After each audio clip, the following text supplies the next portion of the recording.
अस्सलाम वालेकुम my YouTube family and welcome to my channel अपना वर्ल्ड। तो गाइस कैसे हैं आप? उम्मीद करती हूँ कि आप सब खैरियत से होंगे। अल्लाह पाक आप सबको अपने हिफ्ज़ व ईमान में रखे, आमीन। तो गाइस अगर आप मेरे चैनल पे न्यू हैं तो मेरे चैनल को सब्सक्राइब कर दें ताकि आने वाली नई वीडियोस आपको मिलती रहें। तो चलें वीडियो शुरू करते हैं। सदर सद्दाम हुसैन ने गिरफ्तारी के बाद अदालत को ये दरख्वास्त की कि उसे कैद के दौरान ना तो कपड़े धोने और ना ही सिगरेट पीने की इजाज़त है।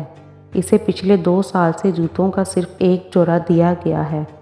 सदर सद्दाम हुसैन ने गिरफ्तारी के बाद अदालत को ये दरख्वास्त की कि उसे कैद के दौरान ना तो कपड़े धोने और ना ही सिगरेट पीने की इजाज़त है। इसे पिछले 2 साल से जूतों का सिर्फ एक जोड़ा दिया गया है जो कब का फट चुका है। खैर अदालत ने ये सारे मुतालबात मंजूर कर लिए और यूं जूतों के नए जोड़े फराहम करने के साथ साथ जेल के अंदर कपड़े धोने और सिगरेट पीने की इजाज़त भी दे दी गई।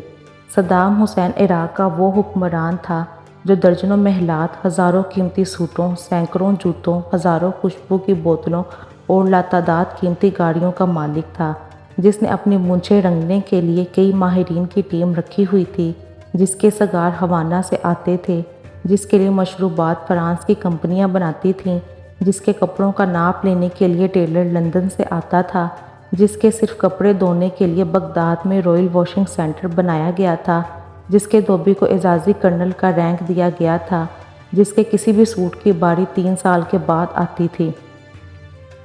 मेरा दिल चाहता है कि सद्दाम हुसैन मरहूम की ये तस्वीर जिसमें वो खुद अपने हाथों से कपड़े धो रहा है, दुनिया के तमाम हुक्मरानों के बेडरूम में लगवा दूं और इनसे अर्ज़ करूं कि इंसान आखिर इंसान है, वो खुदा कभी नहीं बन सकता और दुनिया के हर साहिब इक़्तिदार का इक़्तिदार एक दिन ख़त्म हो जाना है और दुनिया के हर हुक्मरान को एक न एक दिन अपने इक़्तिदार के महल से बाहर ज़रूर आना है, कभी अपने कदमों पर तो कभी दूसरों के कंधों पर।